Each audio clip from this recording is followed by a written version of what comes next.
Transmitting from the Mojave Wilderness in Joshua Tree, California, now is the time for Desert Oracle Radio, the voice of the desert. Night has fallen on the desert.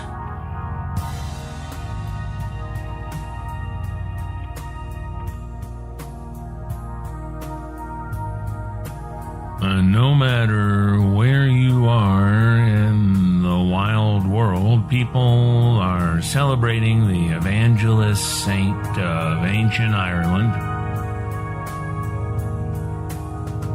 He called himself patrician, patriarch, father of his people, enlisted father. That last one's the old Latin definition. Originally to describe members of the Roman Senate.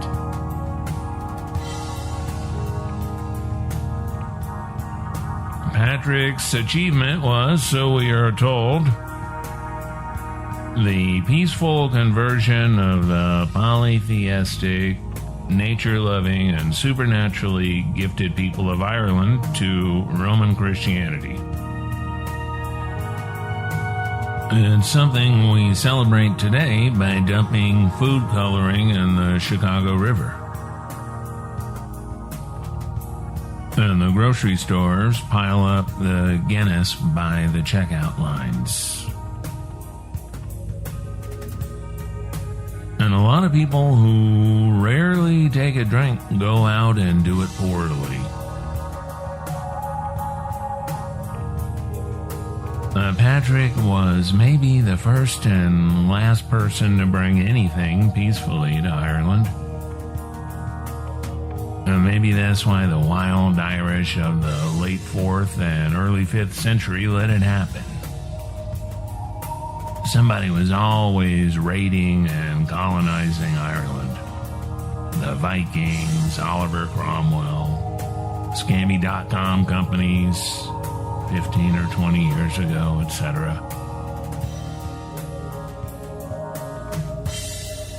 Patrick had to convince the warlords and the kings, and especially the wealthy women who supported his ministry, that his magic could match the magic of the Druids. The Druids, for their part, are said to have prophesied Patrick's mission and its killing effect on the old sacred society of Ireland, in which the Druids held the roles of priest and judge, magician and mystic. Across the sea will come Ad's head, raised in the head, his cloak with a hole for the head, his stick bent in the head. He will chant impieties from a table in the front of his house. All his people will answer, "So be it, so be it." Ad said because Patrick had that circle of hair scalped off his head. Scissor head, pretty much, is the translation. The Druids sure knew how to mock a missionary. Everything from his Roman robes to his pastoral staff, a symbol of the bishops. His followers would become the mindless amen crowd, but because he was crazed in the head, he would overturn the religious and social order.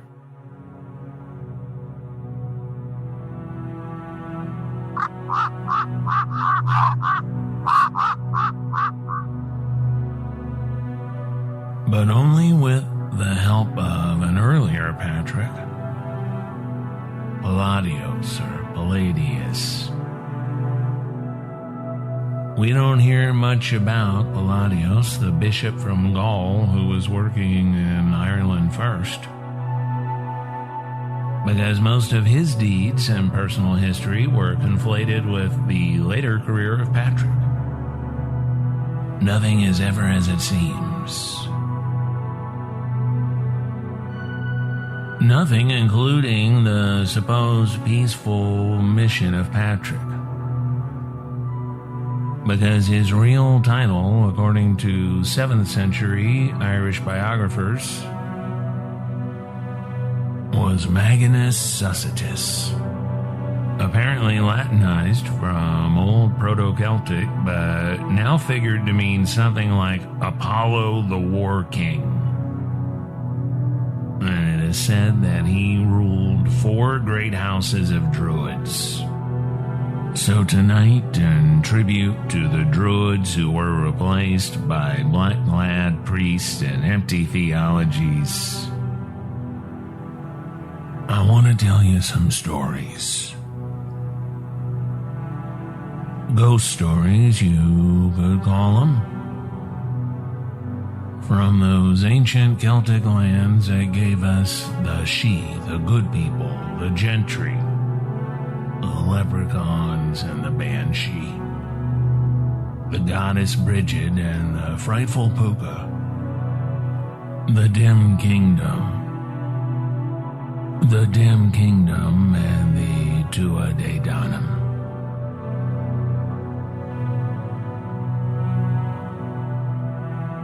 This tale, told by Michael H. late in the 19th century, comes from William Butler Yeats' essential collection of Irish mysticism and folklore, The Celtic Twilight.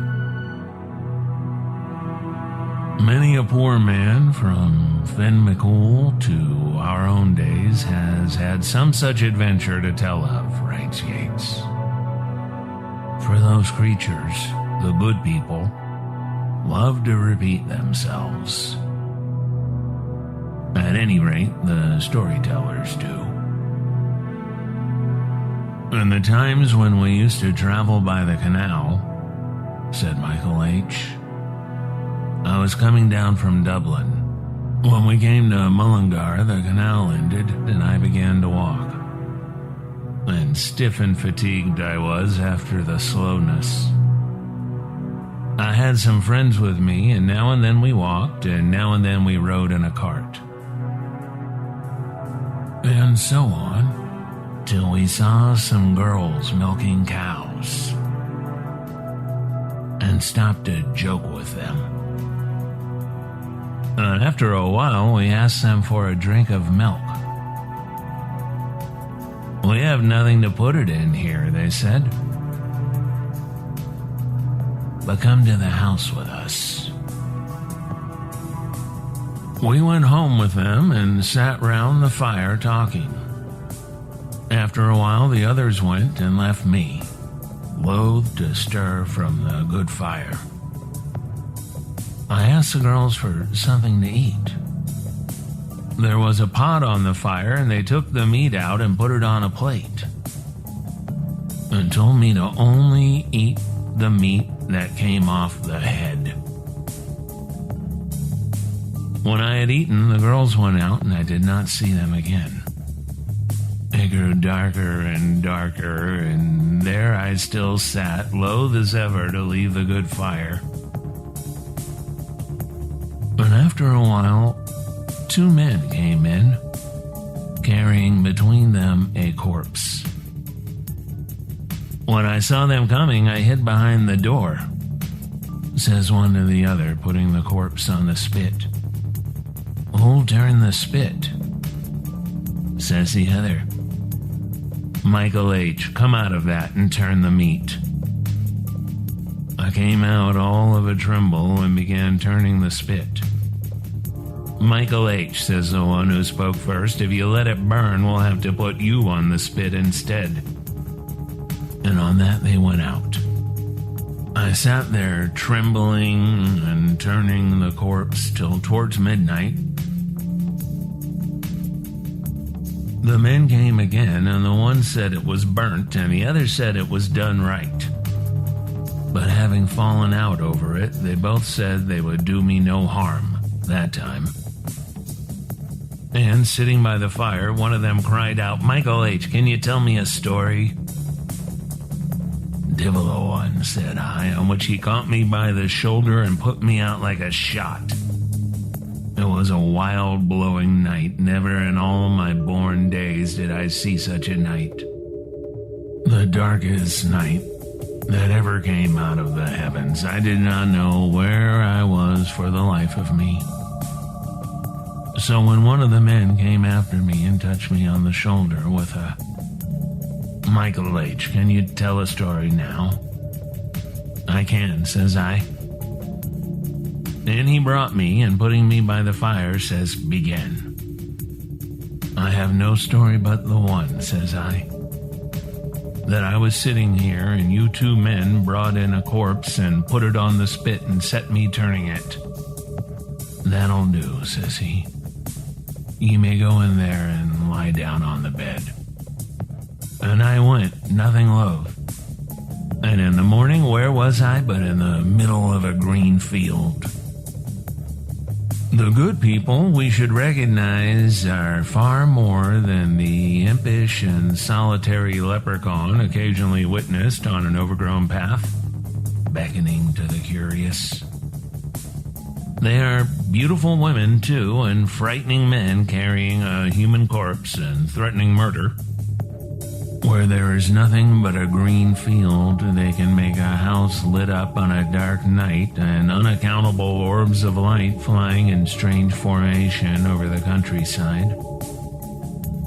They appear in military uniform and seemingly overwhelming strength and numbers. And in a blink of an eye, it's all gone. More than a century ago, fresh from San Diego and a degree at Stanford and seeking a degree from Jesus College at Oxford, the young American scholar Walter Evans Wentz traveled the back roads and villages of 6 Celtic lands, collecting the personal experiences of real people, such as a man who lived his whole life in County Sligo beneath Ben Bulben. And he described his many encounters with the Gentry.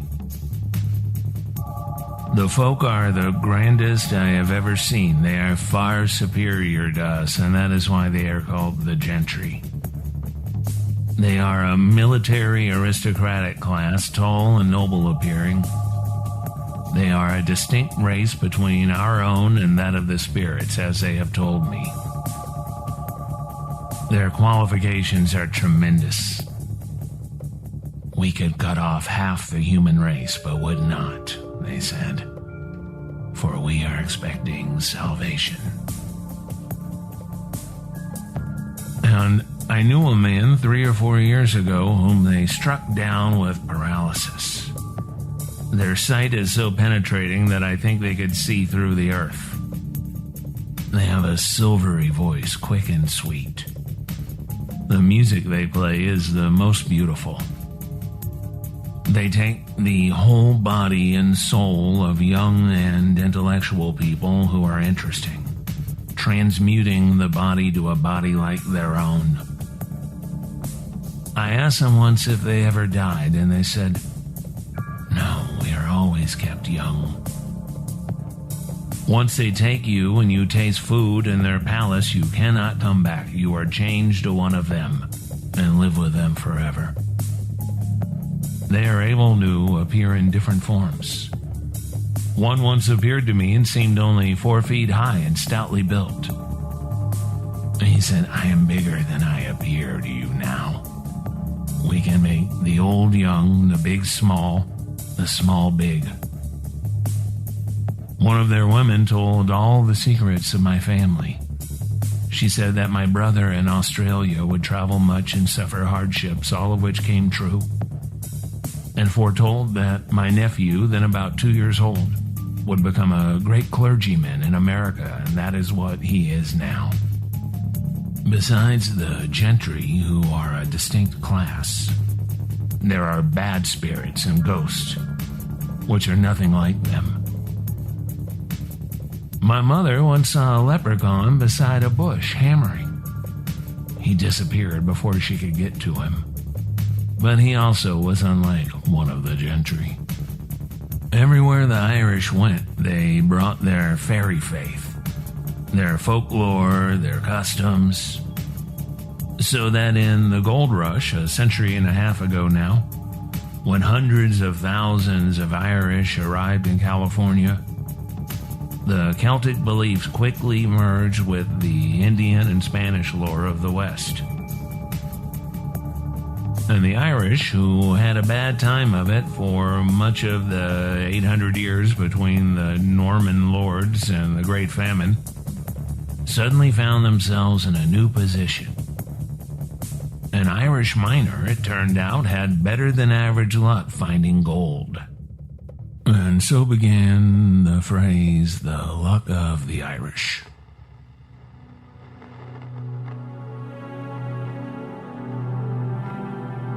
Because they were scorned in the towns and the cities and the mining camps due to their poverty and cultural differences, and especially their Catholicism, the phrase luck of the Irish became popular throughout California and Nevada, and eventually the whole English-speaking world. It was something of an insult. A newly arrived Irish miner could not have hit the mother lode through skill and smarts and hard work. It had to be dumb luck, and nothing more. And yet the most successful mine operators continued to be of Irish or Scots-Irish ancestry. George Hurst, for example. As in the prospector and investor who picked the biggest winners of them all, the Comstock Lode in the Virginia mountains of northern Nevada, the Anaconda Mine in Montana, the Ontario Mine in Park City, Utah. His luck, if you can boil down a lifetime of making the right decisions to luck, was such that he acquired the San Francisco Examiner because the previous owner owed Hearst a significant gambling debt. So the legend goes, anyway.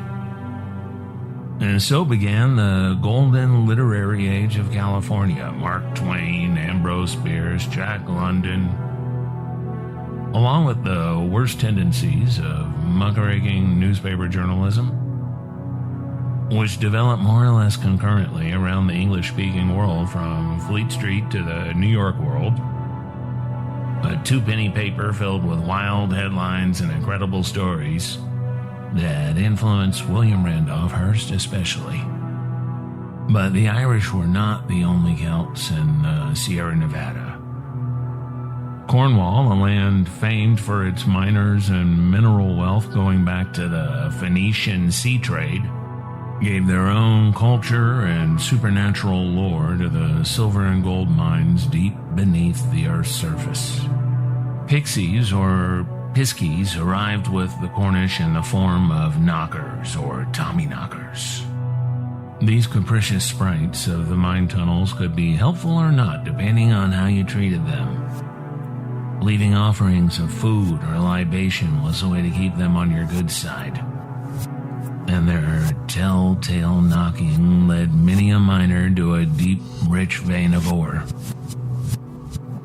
But sometimes the rapid knocking was an alarm to get everyone to the surface because a mine shaft was about to collapse. A lot of Cornish miners arrived in the Sierra with family relations already established.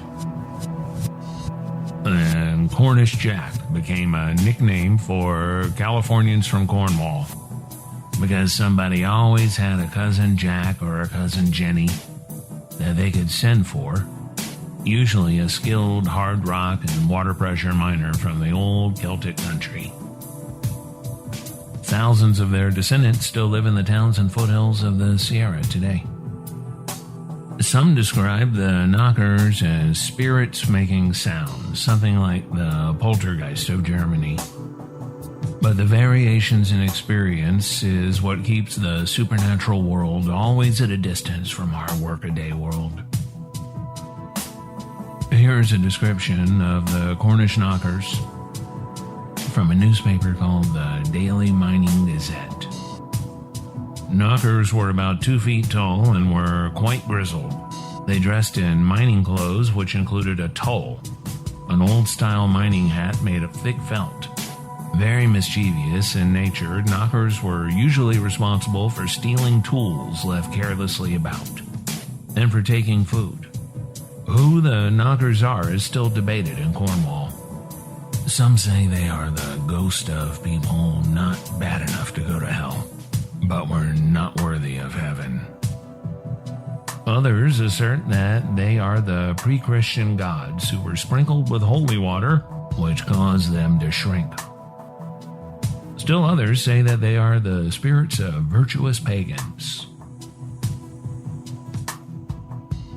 Let us now hear from John Boylan, who lived near the ancient seat of the Irish High Kings at the Hill of Tara.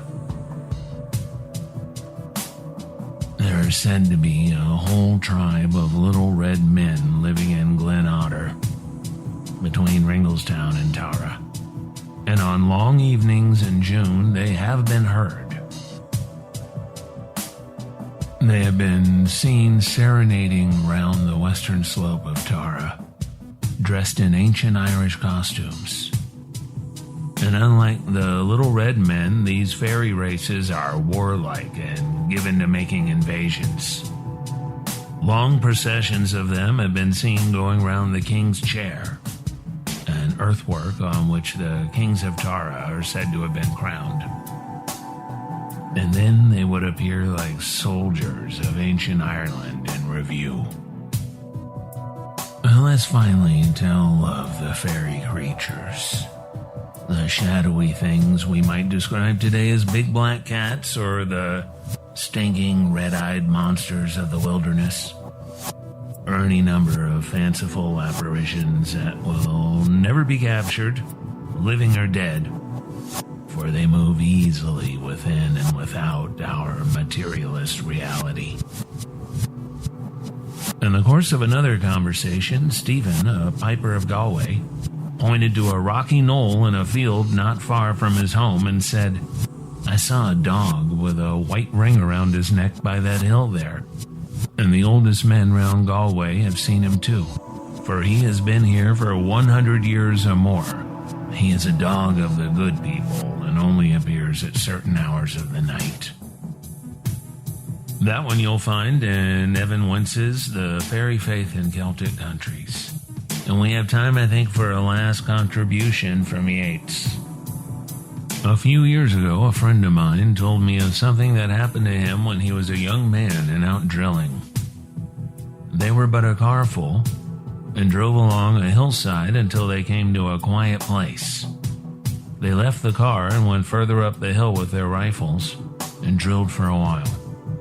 As they were coming down again, they saw a very thin, long-legged pig of the old Irish sort, and the pig began to follow them.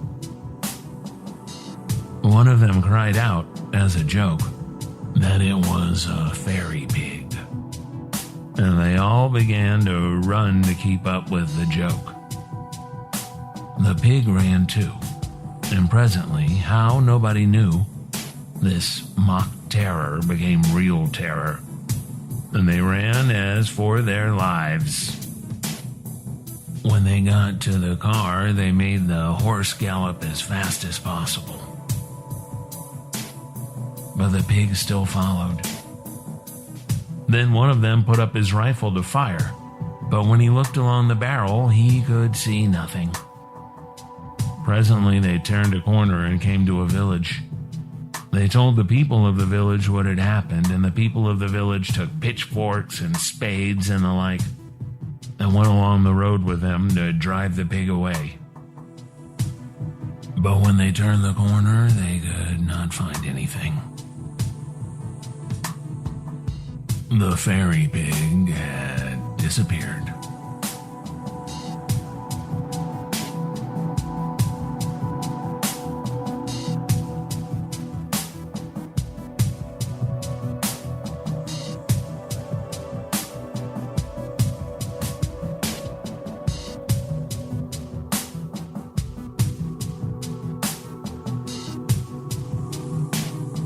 I'm a poor man, and I wants money the worst way.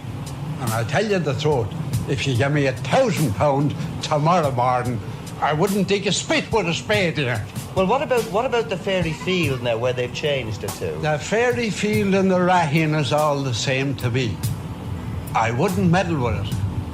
And God between us and all harm, I don't want to see anyone around here meddling with it. With that enchanted place.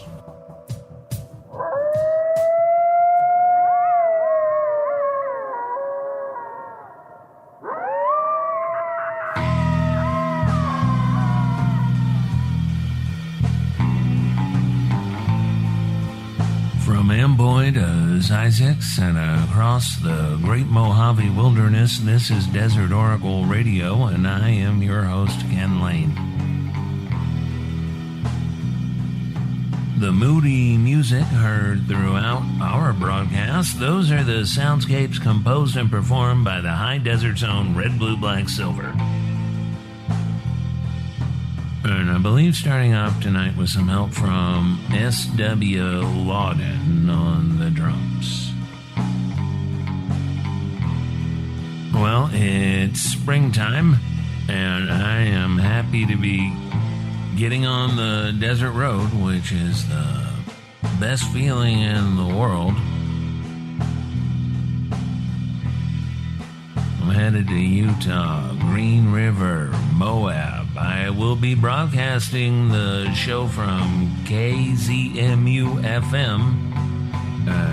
2 Saturdays from now, I believe. And I need to stop in Las Vegas on the way back and sign some books at the Writer's Block in the Arts District downtown. And I probably need to drive to all the independent bookstores in Nevada, the Eastern Sierra, the Sierra Nevada. Just those 2 words, Sierra and Nevada, in various configurations forever. You can find us online at desertoracle.com, where you can find back issues of our occasional journal, also called Desert Oracle, and support this show however you like. We do appreciate it. Our Desert Oracle Volume 1 paperback is available at bookstores everywhere, especially the American Southwest, and thanks for putting us again on the LA Times bestsellers list for yet another week. Well, I'm gonna close down the radio studio and maybe head on down to O'Malley's Bar for a glass and a pint. Why not?